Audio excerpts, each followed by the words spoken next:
On the surface, Brandy Ledford was living the dream. Hollywood lights, magazine covers, and starring roles in iconic shows like Baywatch Hawaii, Andromeda, and Modern Family. But behind the fame and flawless smile was a hidden battle that nearly destroyed her. At just 14 years old, she fell into a spiral of cocaine and alcohol addiction that gripped her for more than 2 decades. While the world saw beauty, success, and accolades, Brandy was silently fighting for her life. Her addiction was in the driver's seat, controlling her every day, until she realized she had to make a change. With 13 years of hard-won sobriety, Brandy Ledford is more than a star. She's a living testament to resilience, redemption, and the power of faith. This is her story. Addiction Talk starts now.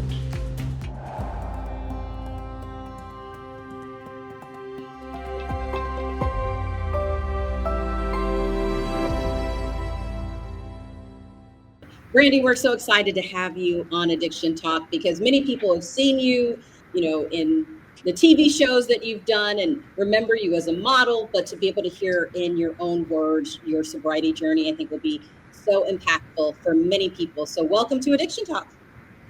Thank you so much. I'm so blessed to be here. And one of the things we always like to start out with is icebreakers to help our audience get to know you a little better. So one of the first questions Mike and I wanted to ask is, as you look back over your career and all of the roles that you've played, which one was your favorite and why? Or did you resonate with the most? Well, my favorite character, I resonate with every single one of my characters, which is a little scary to say, but because some of them were not the greatest people. But, we all have this darkness and this light in us, and so you can relate to anything. But oddly enough, the character I loved playing the most was not a human. She was an android, and her name was Doyle from the TV series Andromeda, which was a Gene Roddenberry series, sort of like a Star Trek, but it was set in the Andromeda galaxy. And I played Doyle, and Doyle was the most powerful being in the universe. She was smart. She was the strongest. She was the wisest, the most intelligent, the most capable of adapting to her environment. She was programmed with human responses, everything from mental, physical, sexual, emotional. So she got to be a full woman. She got to be the strongest being in the universe, so the strongest woman. So I got to be a strong woman. I didn't have to downplay my looks, which I've had to do often when I played smart women. I wasn't able to look like Barbie. I got to not only look like Barbie, but wear pink for a lot of the show, right? So just like my full self. And the reason I love, and I did a lot of work in sci-fi where I played scientists and doctors. And the reason I love sci-fi in general is because the fans are so dedicated to the genre. They really have to suspend their disbelief to believe in a galaxy far, far away. And so you really get to sink your teeth into the role in a way that I got to do with a lot of other characters, but this one was almost unbelievable. And I got to do it. And I had so much fun. And also because I have a dance background, there was a lot of fight scenes. And so there was a lot of choreography with the fight scenes. I love to do my own fight scenes and actions. I don't do my own stunts at all, but the fight scenes, because it's choreography. And so it harkens back to my dance background. And so I got to do a lot of that. So it was really fun, and the cast was great, and it was just a fantastic show to work on. So that's my favorite character, 100%.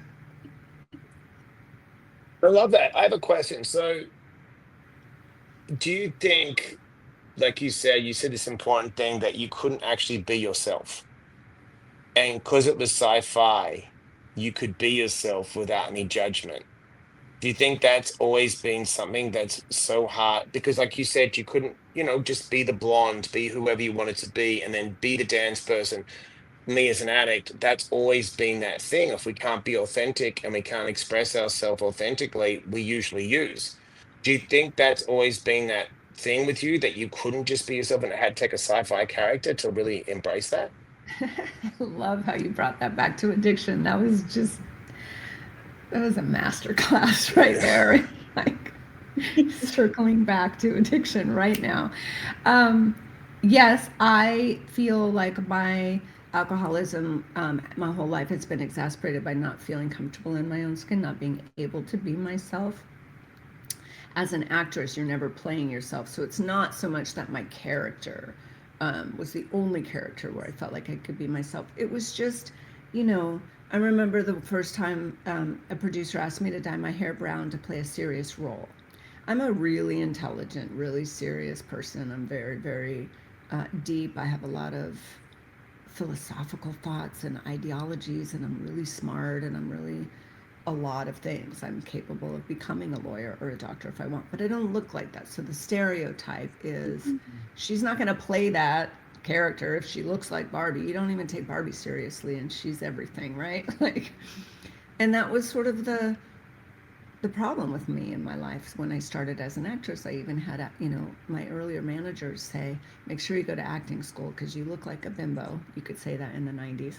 And you want to be taken seriously as an actress. There were very few, Charlize Theron, Sharon Stone, Michelle Pfeiffer, who really got to be taken seriously as actresses. They didn't really have the background I did. So I definitely had to work harder at being taken seriously. So when you play a character like Doyle, she's taken seriously because she proves herself right away. Um, and I don't know why the writers put her in all pink and made her cast me and let me be my full self, but I loved it. And yes, absolutely. When you cannot be yourself, that is a huge risk and danger, and it's a problem. And we all need to start working a lot more on being who we are, being proud of who we are, and accepting ourselves for who we are as people. And I think something you said there, Brandy, really hit home because I think when it comes to addiction, there are perceptions. In the same way that people looked at you and the director said you're going to need to dye your hair a different color because people have this perception. I feel like that's a similar perception in addiction, that people think that someone who's struggling looks a certain way, that they have certain characteristics. So we have all these people who are struggling out there, but the idea that it can look like any of us, it's so far-fetched for many people. What do you think about when you think about those misconceptions?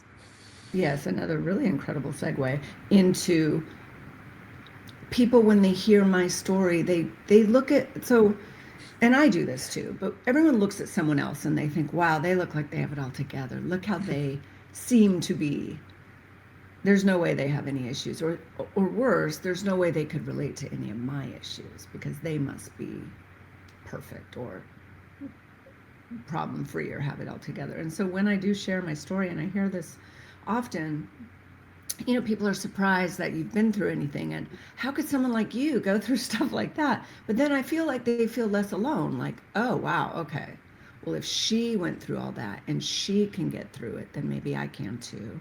And then encouragement and inspiration to share their story when they see how open and transparent I am about all of my story, like everything.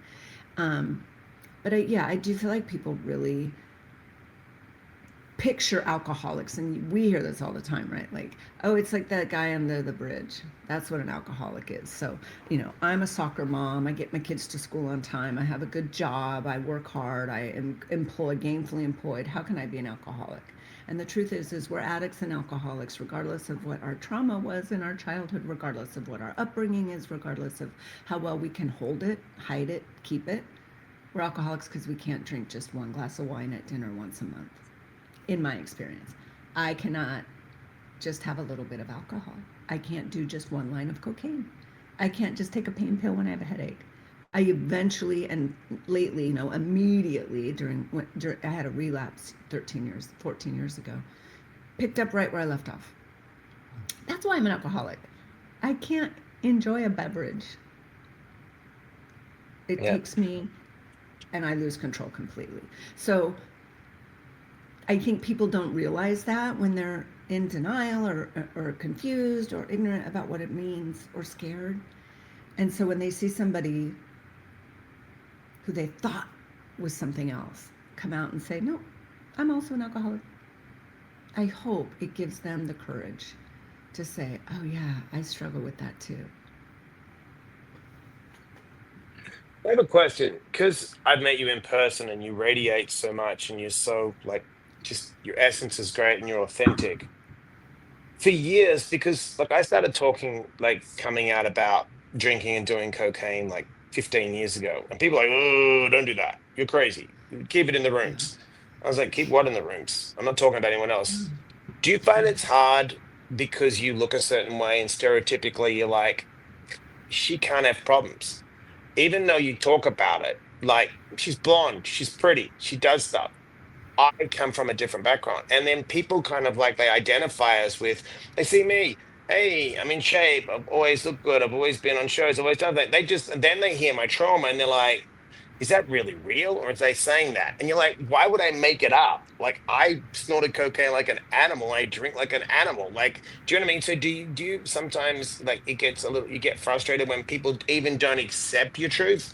They think it's like, oh yeah, they're just making that up now because everyone's talking about their story. They've got to have a story. Do you ever get into that like problem? I've actually never had any experience with that. That's awesome.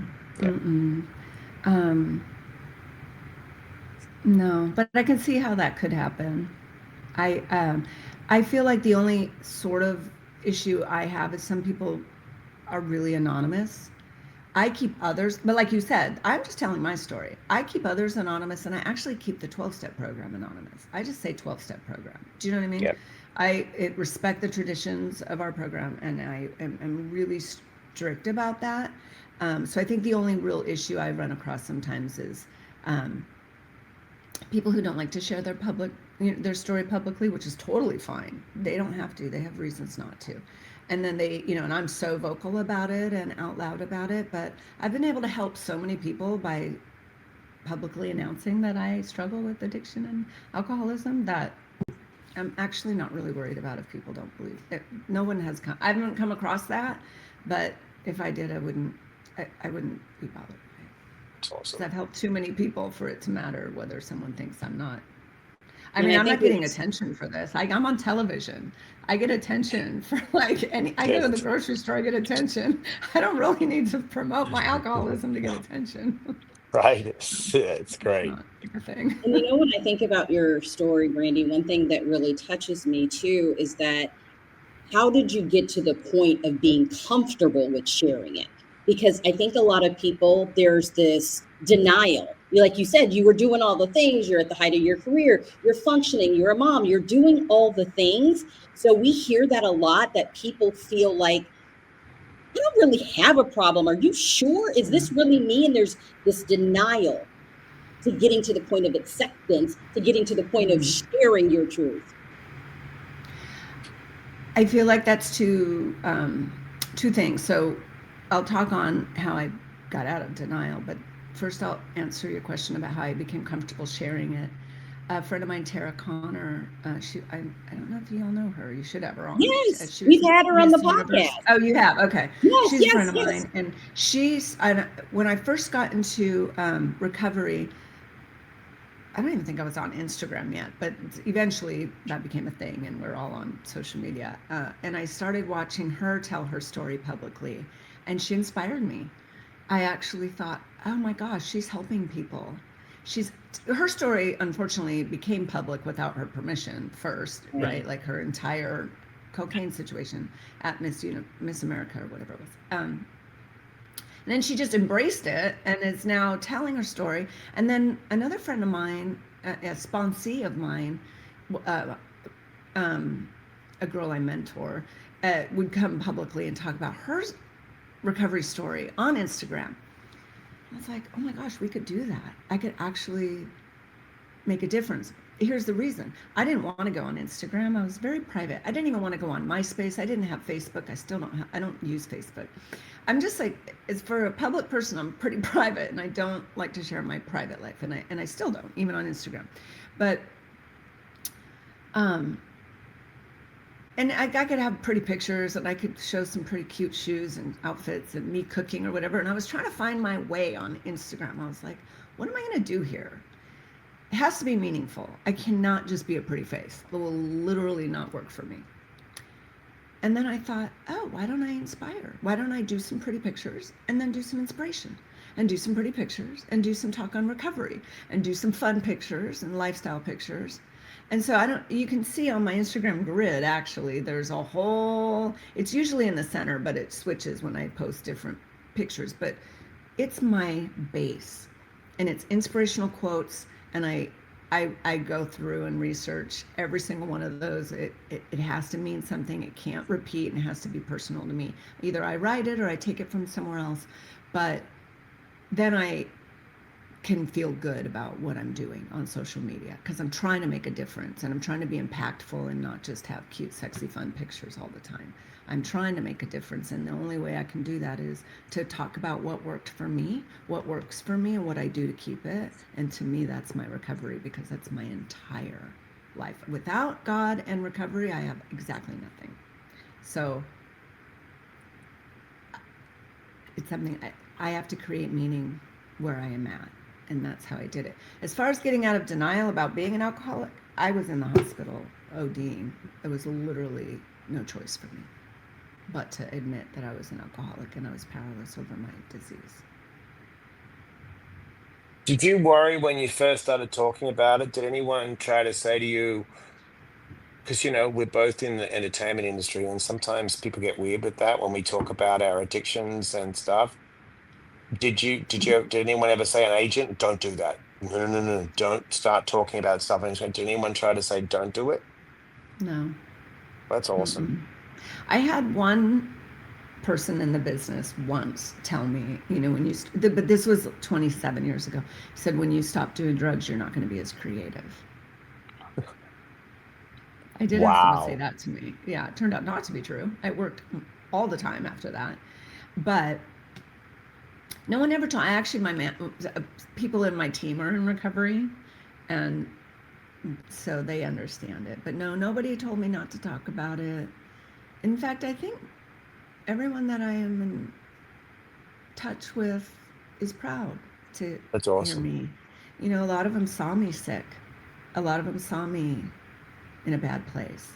And I think, and actually, and you probably get this too, they come to me for help.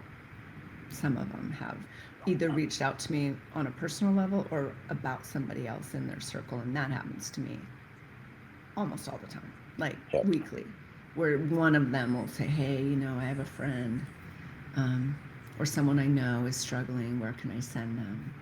What can I do? And I usually direct them to the foundation I'm on the board of that helps people get scholarships for treatment centers, or the treatment center that I went to, or the ones that I know of that can be helpful. So It's awesome. it's Well, it only seems ever like been good. it Yeah. seems like you have so much wisdom. Brandy, you have such a sweet spirit. You're just so, I don't know, you're Should just I so dye my loving. hair brown so you believe me? This sweet, I don't know how to describe it, but it's like this sweet genuineness about you. And that's why I think that people probably resonate with you so much in your story, because it's the way you can just tell it from the heart. Like, you speak so much from the heart. And one of the questions we like to ask people is, when you look on your recovery journey, and if you had to describe it in one word, what would that word be? And I know that's hard to narrow it down, but maybe it's a word or a phrase if you had to sum it up. God.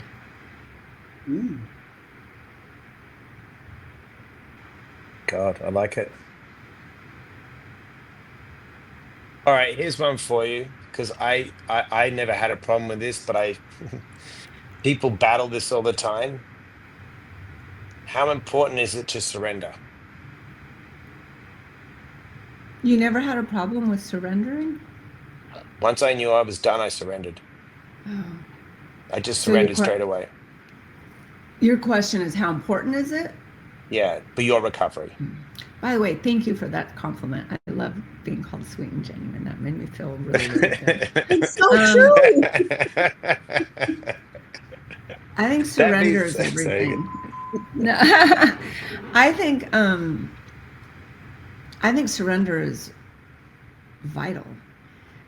But how can I say that when you didn't have a problem with it and you found recovery? So I think No, For no, some I meant people, if I, oh no, what I meant is like I oh, had to you surrendered surrender. right away. Oh, yeah, yeah, Yeah, yeah, yeah, yeah. You like in didn't the have a sense if, problem getting to it.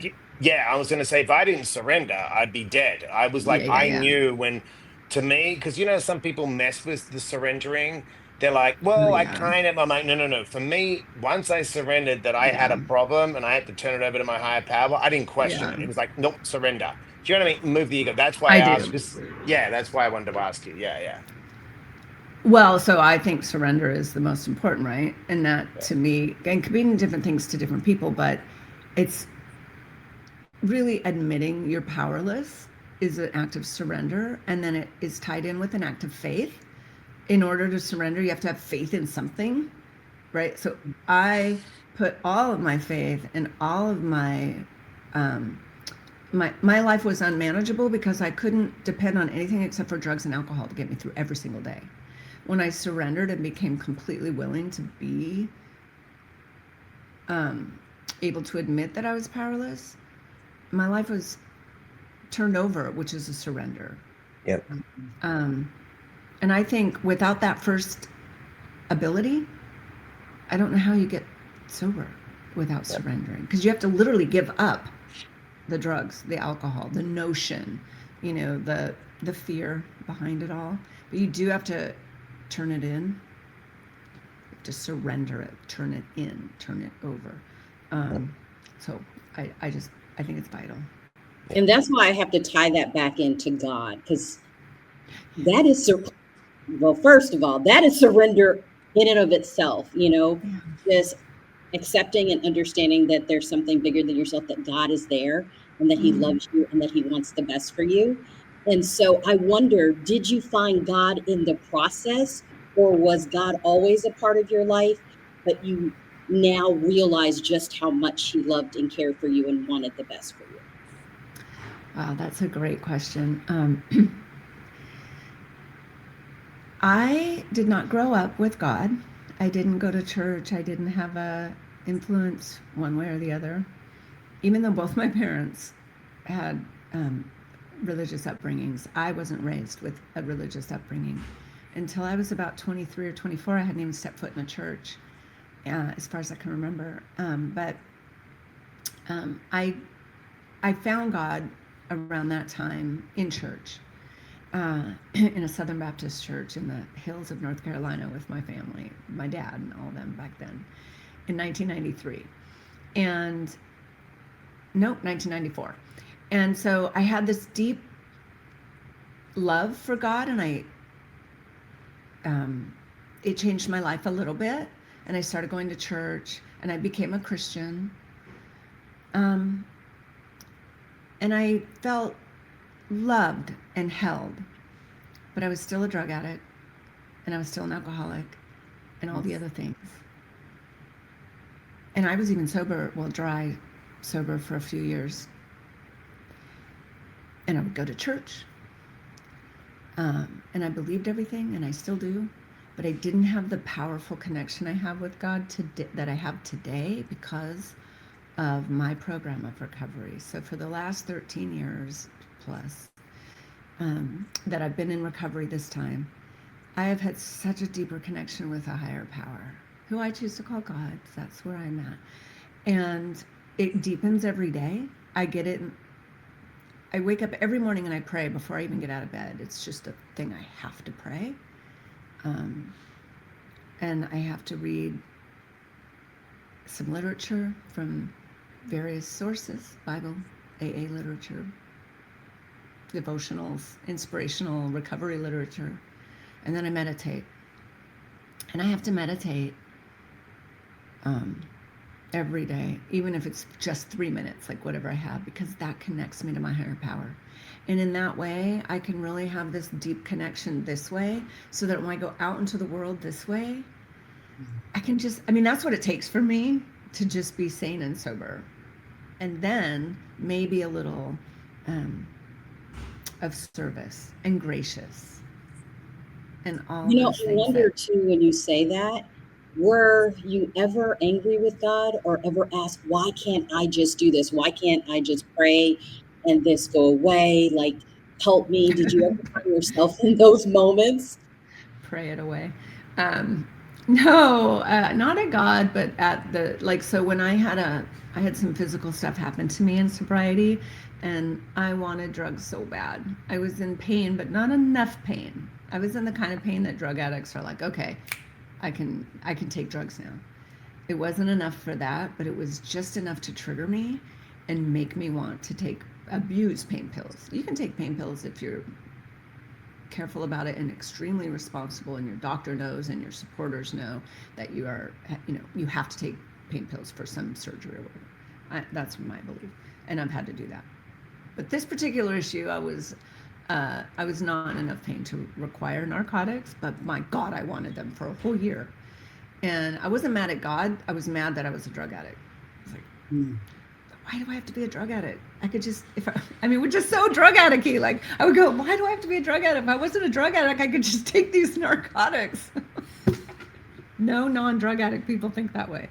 They take the Advil and they're fine, or whatever. So no, and I was never mad at God for anything. I'm not mad at God when really horrible things happen in our world either. It's unexplainable to me. My dad died a year and a half ago, which was I would say the worst thing that's ever happened, the worst pain I've ever been in my life, all over. And I don't think I was once mad at God. And I think that's actually surrender, right? Because it ties in with acceptance.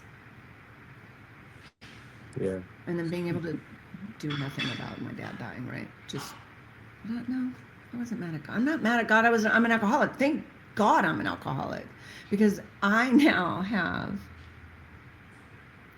thank God I'm in a recovery program as an alcoholic, because I think it saved my spiritual life, to be honest. Yeah. That's big. I was there's one thing before Joy probably close it up.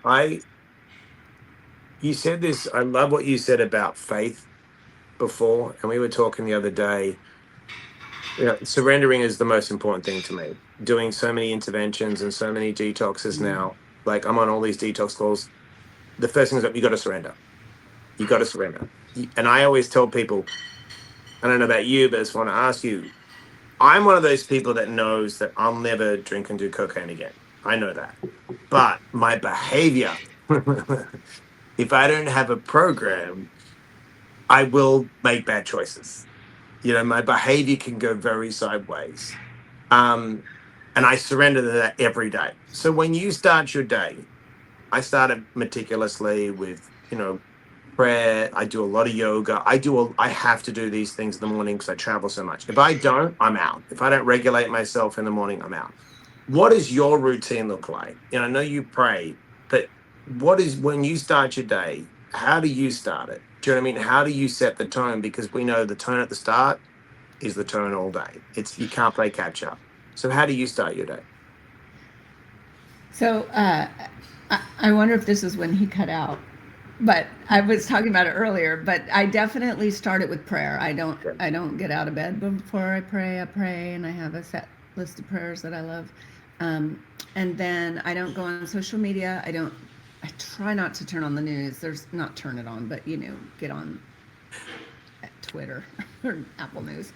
I do have a rule that no like Instagram. I don't go look at my Instagram before I do an hour and a half worth of stuff. So my mornings, if I'm lucky, I wake up very early, and that gives me time to have my prayer time, my coffee, because God coffee, they're like tied for like the most important part of my day.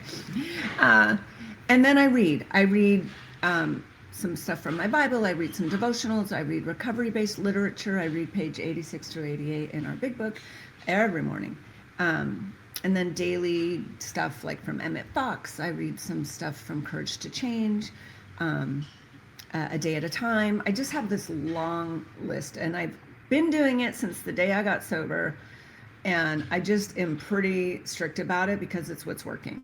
I'm actually probably superstitious about it now. But I found some things that work for me, and then I meditate. So I take all that knowledge that I just read, and then I sit in stillness and in quiet for I like to do 21 minutes, but if I only have 3 minutes, I'll do 3 minutes. And just, I do a contemplative practice that Father Richard Rohr talks about, and it's part of the contemplative outreach. Um, and it's just find a sacred word and use that. You know, my thoughts drift all throughout my meditation. Everybody's so intimidated by meditation because they can't do it because your mind races, and so you feel like a failure. And I learned early on in rehab, yeah, your mind's going to race. That's why you have this sacred word, or why you have a moment to come back to your breath, or there's a lot of really good guided meditations, whatever works. For me, it's just come back to that sacred word and find stillness, and that's when I can connect with my higher power. And that's when and it takes all that just to get me up and out of the house for the day. Then I'll go do yoga, and I'll do my day. I tend to go to some 12-step meetings. I'll work with a mentor or some girls that I work with. I'll have a good day. Anyway, at the end of my day, I do an inventory. I do a 10th step every single night. And I've been doing it since the day I got into rehab and learned about it. I do an inventory of myself. Where was I dishonest, self-seeking, selfish, afraid? Who am I resentful at today? And what's my part in that? And how can I let that go? And where was I of service? And how can I look at some assets too? You know, it's not about berating yourself. It's about looking and see, like, where was I doing good stuff? And then what do I have to thank God for? I bookend my day with God. So that's my practice. It takes all that. Well, I think, Brandy, you bring up a good point in that, because now you're very self-reflective, and ability to see yourself, to analyze your thoughts, to process. It's like you've found a way to process that. Do you feel like when you were in the midst of addiction that it was an escape for you, a coping mechanism, trying to fill a void, but now that you've gone through recovery, you've learned that it doesn't really fill you, that there's another way, there's another process?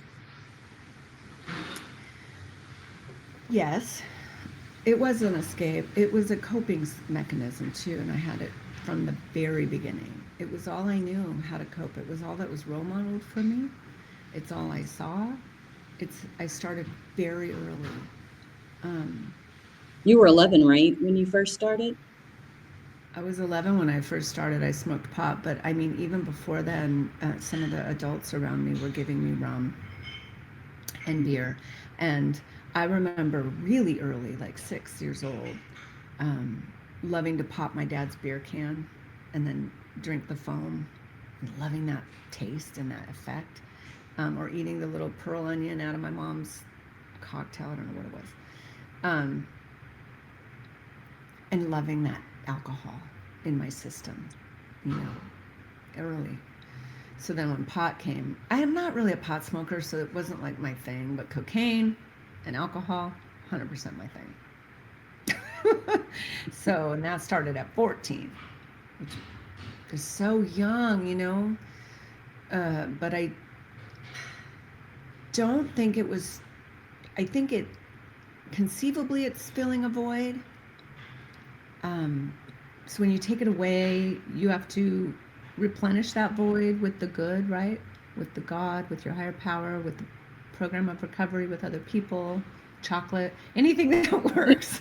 that's you know, healthy. But I never thought of it as filling a void in the using period, you know, in that time frame. I wasn't aware, like, oh, I have a void, I need to fill it with alcohol. It was just an instinctual default that I would go to.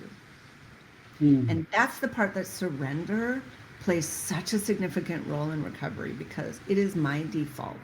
I don't know about other addicts, but like drugs and alcohol are my default because that's what I started with.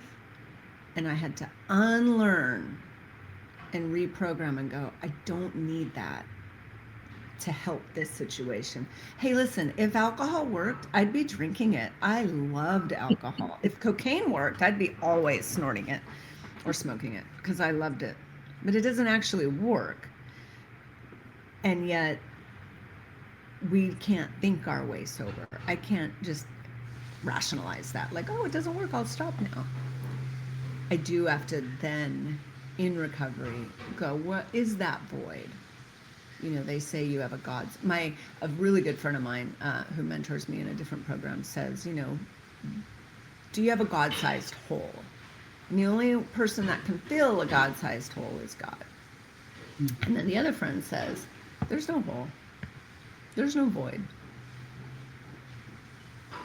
There's just surrender. Yeah. I love what you said, and people get upset with me when I do meetings and I'm like, oh, if I could smoke cocaine and drink, I would. Trust me. I have no problems. Like I tell people all the time, I snorted cocaine once and it wasn't like, oh, I'm like, oh, I've arrived. This is great. I'm not stopping this. And as soon as I drank. So I love when you're honest like that. It's like, it doesn't go. If I could get away with it, I would. I just know I can't. So that means, like you said, Right. we have to surrender and fill the void. And that, that's people, that's like meetings, that's doing the work because it's not going to go.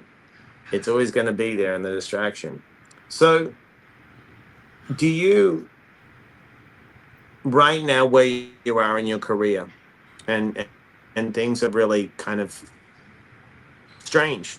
It's very strange right now. Do you have fear? How do you maintain and work through the unpredictability of what's going on, especially in the industry? Because you're in the industry like I am, and it's very difficult right now. It's so difficult. It's so interesting. Yes, I have never not worked as an actress, and I audition all the time and haven't been able to book a job. And it's so interesting. And I'm not in fear about it, um, but I don't like it. I don't like it at all. Um, the industry is changing uh, in a lot of ways, and it's good for a lot of people. It's just not good for me. Um, but I have to say, and I loved my job, and I worked. In the beginning, Joy, you said I had a massive acting career, and I sort of giggled, and then I remembered, like, it's just what metric am I comparing it to? And like, to be able to work ever as an actress and do what I loved, and the only thing I ever wanted to do my whole life, and to be able to have gotten to do that for so many years is such a blessing. I'm so grateful that I got to do that, and live my dream job for many, many, many years. And now that I'm in recovery, I don't know if I could keep everything together and go work as an actress. So there's a part of me, when I talk about acceptance, I talk about God. I still give it my all. I just auditioned for something great the other day that I really wanted. But I let that be God's will. Like, if it's not for me, it must be for me. Do you mean, like, Yeah. I just never, good. if it's I not, think you need to coin that. You need to put that on your. okay, that'll be on my, It's not for me. yeah, I just thought of that. Good. That's really And good. of course, in the acting world, you have to be able to tolerate rejection, because out of 10 auditions, you may get one. I mean, if you're lucky. That would be my old trajectory. Now, we're going on a lot more than that. But you just deal with rejection, and you don't take it personally. And I still don't. But I can see it differently, and I can zoom out and say, yeah, if it's not for me, then it's not for me. I'm going to use that if it's not Yeah. for me. Because I think the other thing is you still found a fulfilling life. One, in rehab, you found yoga. And now you are doing, like, when I heard about this, I'm like, this is so beautiful. You do like private yoga lessons for individuals. You are connecting with people. You may not be connecting with them in this moment through TV, but you're connecting to people in such a powerful way now through your yoga. And tell us how people can connect with you in that way, because I think that's so powerful that you're still finding purpose, right? You're still showing up and finding things you love, and life kind of evolves in that way. Thank you for bringing up yoga, because yes, it's this beautiful passion I have. And we had to do yoga twice a week when we were in rehab. And I fell in love with it. It really centered me and grounded me. I'd probably practiced yoga a little bit prior to that, but never really, really understood it. Never understood how it affected me spiritually. And so I just started doing it once I got out of rehab, and I sort of did it here and there and did a little bit at a time. Um, and then I started going more frequently. And at my local yoga studio, they had, and I loved it. I fell in love with yoga so much, I can't even tell you. At my local yoga studio, it said teacher training. And I was like, oh, that's cute. They're going to train the teachers. And I went. And the next day I went back to yoga, and I saw the sign, and I was like, that's so funny. I don't know what I thought. I didn't think it was funny. I just thought, like, they're training teachers. It didn't occur to me. And then the third time I saw the sign, and I went, oh, like, you're going through training. I could become a yoga teacher, and they're going to train me on how to do. So anyway, sometimes I'm slow. So I say, yeah, I'll go do that. It's going to enrich my practice. At the very least, I'm just going to learn more about yoga. So I go, I take this class. It's 200 hours. So it's like 10 weeks. It's a lot of commitment. And I find out that I love teaching yoga to this, and so they say, oh, if you want, you can, they call it an audition, which was funny, that if you want to audition, you can become a yoga teacher at our studio. And I was like, no way, I'm not going to be a yoga teacher. I'm an actress. And then I thought, but wait, I love this. Who cares? Go just see what happens. See if they even give you the job. Well, they gave me the job. And it turns out I absolutely love everything about it. So I teach at a local studio to usually a very fun, full class. I love to create sequences. I create playlists. It's part of my service to others. It's something I do just for fun. I really enjoy it. And so then I started taking that. And I use a lot of I don't ever talk about sobriety and yoga, but I use a lot of my recovery principles when I'm teaching intentions and setting the tone, and it's just very intentional, and I love it. It's such a passion.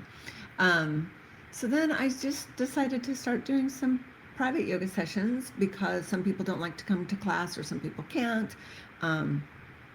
And some people who've known me for a really long time through my TV work want a way to connect with me, and personally. And I don't talk to people really on like Instagram. I mean, sometimes I will, but passes came up for me a couple years ago, and I thought, well, maybe I'll get on this platform and have a really cool way of directly connecting with my fans in a way that benefits both of us, and start teaching yoga online. There's a lot of online yoga avenues and things for people to do. And so this one is a place that I'm willing. I go, okay, I'm willing to teach private yoga sessions to people if they want them, in a way that I can, be compensated for, but do what I love. And you said people are signing up. They're like passes.com/Brandy Ledford. And I thought what you said was interesting, is a lot of people come there for recovery support. Like, you think like it says yoga, but they're like, this is also a support kind of mentor opportunity for you. It could be. I wouldn't, I love when people talk to me about my recovery. I will answer anybody on Instagram if they talk to me about recovery, for fun and for free, and just to be of service. Passes is a lot of things. It's very layered. It's not just yoga. It's not just for people who want to talk about their recovery. It's a way of communicating one-on-one on a subscription-based platform, and you're guaranteed to get an answer from me right away type of thing. I'm really connecting with people in various ways. So it's not just yoga, but it's a way for people to have a little bit more insight into my personal life and into what it's like to be in direct contact with me about a various amount of things they want to do and talk about.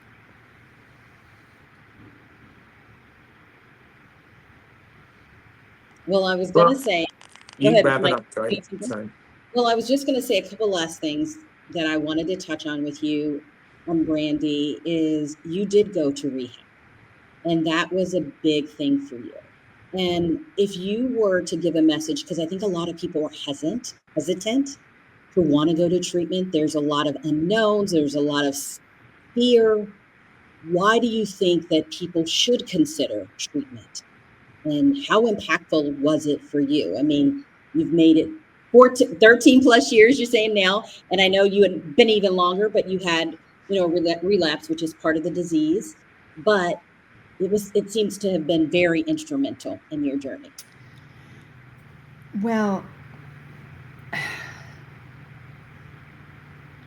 I think people have a lot of different ways of getting sober, right? Lots of different options. I do love treatment. I always think it's a good kickoff. It's a really good starting point. If people can't afford treatment or they're intimidated or they can't, a lot of people don't want to take that time away or to be, I was gone for 90 days. So I was able to leave for 3 months. A lot of people can't, they can't even take off for 28 days, right? So there's other ways of getting sober. I love treatment. And it's a chance to unwind. It's a chance to be in process groups with other people that you can relate to. It's a chance to learn about other people's stories and how they overcame. But you get the same thing in a room of alcoholics in a 12-step program too. So I don't think it has to be treatment. That's my first choice. But a lot of people I know have been sober a lot longer than me and they never went to treatment. As long as you're asking for help, as long as you break through that fear. I read something the other day that was so smart. It said, you're not afraid of failing. You're afraid of people seeing you fail. I was like, wait, what? Because so many people are so afraid of saying, I need help because of what the other person's going to think about them. And so I would say, pick up the phone. My DMs are always open for a recovering alcoholic or drug addict, someone who's dealing with drug addiction. Mike, I know, is always available. I'd say pick up the phone, send a message, let someone know you need help. If you are struggling, even if you don't know if you're struggling, if you think you might have a problem, pick up the phone. And if you're willing, even just a little teeny bit, to surrender the notion. You don't have to surrender everything today. I went to rehab. I was in the parking lot popping pills. I was telling the guy, oh, I have my period. He's like, okay, honey. I go, no, but really, I need to take all these pills. Do whatever. Until I got to, and then I had to throw them all away. I'm not saying you have to give it all up today. I'm saying surrender a teeny bit, even if it's that fear of making the call. Just surrender that fear for a minute at a time. So powerful. And then what people need to know, if you've enjoyed this conversation, is that you are working on a memoir, my friend. So we are excited. Tell us more about that as we wrap that up, because you've given us little snippets, right, through the conversation today. But I can imagine the memoir is more detailed, more real and authentic of how you really are. And now you're in the process of writing that. I am. I'm at almost 70,000 words of it. I have to tell you, it is unbelievable. Everyone should write their life story. I reread it, and it gives me my dignity back, because I can't believe everything I went through in my life and came through it and am coming through it. And my experiences are not wasted because I can tell the story to help others. And so I'm brutally honest. There's stuff no one knows that are going to find out. That scares me. I don't quite know if I'm publishing this yet. But there's a lot that I've been through. There's a lot I've done. A lot of choices I've made that I'm not even proud of. But I did them. I got through them. And then I turned my life around. So it's a really powerful thing to do for me, and I'm really proud of it. I'm not finished with it yet, so I don't know when it's going to come out, but I'd love to share it with you when it does. You absolutely have to share it with us, because like you said, just the things you've never shared, just to write it down on paper. And I think a lot of people don't even realize how therapeutic it is just to tell your story, just to write it down, just to see how far you've come.